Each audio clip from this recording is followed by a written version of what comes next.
Welcome back. Specialty supermarkets are popping up across the country as more people turn to more of a plant-based lifestyle. From Fresh Market to Whole Foods, those stores provide endless selections to keep you feeling and looking your best. But these healthy food options aren't always available in all of our communities. In tonight's Entrepreneur Sunday, one black farmer is changing the game and the way you think about food. Kamal Bell, thank you so much for joining us for Entrepreneur Sunday, and welcome to BNC. Thank you for having me. Thank you, and also thank you for working with my conflicted time schedule as well. That is okay. We got busy lives. So, and I imagine you're very busy with the type of work that you do. So first off, talk about what sparked your interest in farming and how Sankofa Farms come about. So the idea of Sankofa started in around 2009. I always knew I wanted to go into farming and to do something that heavily contributed to fixing problems in the black community. Mm-hmm. And farming was the best or avenue that I felt like would help our community in the most impactful way. So I ended up changing my major from laboratory animal science while I was in college to get more experience at the farm. And once I did this, I ended up getting a lot of managerial experience at North Carolina A&T's farm.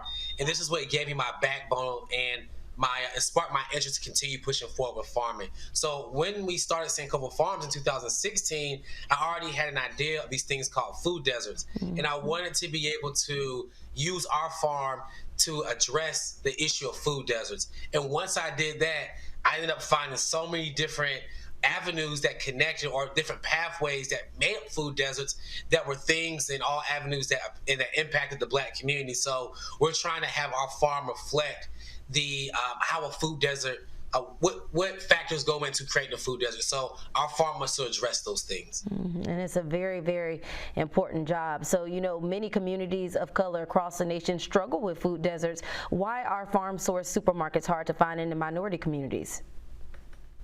I think it goes a lot into planning. But then there are other factors like transportation, how there's sidewalks in the area, crime. I don't like to say education, because historically we eat very healthy. People like to use soul food, but we don't grow up on soul food based diets. We have soul food at certain events or certain holidays, but overall, I think, and I know that we have a very good concept of what health is. It's just more so of the factors that I talked about just a little bit earlier, but then also time is a big issue as well that goes into us and our diets. And what's it been like for you just creating something that is so important to the black community, something that we know, you know, our kids need to grow up on fresh foods, we need to eat fresh foods. What's that been like for you? It's been very exciting. And people often ask me, is the work rewarding? I don't use that word typically. I just think that this is something I'm supposed to be doing to give back to my community and to give back to my people.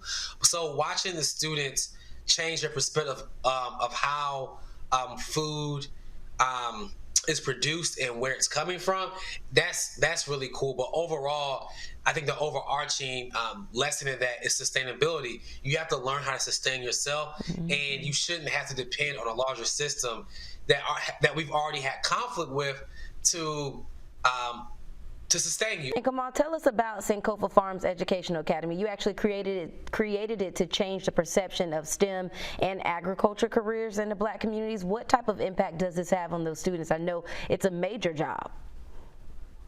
It is. And I literally just got done dropping off the students before I hopped on the call, but it took me so long.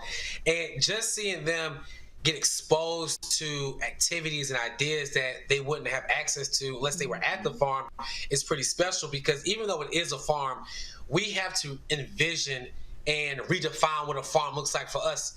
It's kind of like, I use the example of like Wakanda, how we were able to create this idea. Yeah. I think that's what we should be doing now, especially in this time, is recreating how things serve us, put ourselves and our needs and interests at the center of it, and then we're able to use those values and principles as we go forward to do wherever we so or wherever we see fit. And I think just the kids, the young men at this point, because some of our students have been there for 5 years, they're started, like, they have that idea now. They're like, you know what, I want my life to go this way, and I'm going to take control and be in that driver's seat. So they're using those skills and using those life lessons to better their lives and also break generational cycles. That is amazing. And so also talk about the services and the products you offer. A number of things. You got, the chips, the eggs, all of the good stuff that you got. Tell us about that.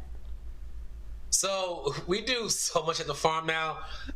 We actually host on the weekends this program through Airbnb called Bees in the Trap. And TRAP is an acronym for Teaching Responsible Apiary. An apiary is anywhere you keep bees, and practices. That's what TRAP stands for. And people can sign up through Airbnb, and it stays full. I'm always out talking about bees. We offer honey. Right now, we have kale, lettuce, and chard going out next week. We're picking up some zucchini plants today. We sell bees. I'm literally, after we got the call, getting in the van, going to catch a swarm of bees. We've literally reimagined our role at the farm. So we do a lot of things at the farm, and we do dehydrated chips as well. So we do a lot at the farm. Yeah, so much. That is such a blessing for those kids. I wanted to ask you though, are you planning to open up a fresh grocery store, and how would other aspiring entrepreneurs be able to follow in your footsteps to do something like this? You're actually the first person that has asked that question ever in an interview. And eventually we would like to open a grocery store. My grandfather, my mother's father, actually owned a grocery store, and he opened it because he wanted to give people in his community, in the eastern part of the state in North Carolina, it's a little small town called Oriental, and he wanted to get people access to healthy food in his community. So that is a goal of mine down the line, to open up a grocery store. But the biggest thing that I see that people could use to get started is looking at acquiring land. And it doesn't have to be, our farm is 12 acres. It doesn't have to be that large. It can literally be 3 acres, because we're only farming right now. We only have like 5 acres cleared, and we're slowly utilizing all that space and building out the farm. So I would tell people to look at raw land, because the value is usually cheaper, but you also can create. So you can reimagine that space, and then you can be in control of that process of producing a product. We know it does, and so excited about the type of work that you all are doing, and you got to keep going. We appreciate your time today. Thank you for joining us for Entrepreneur Sunday.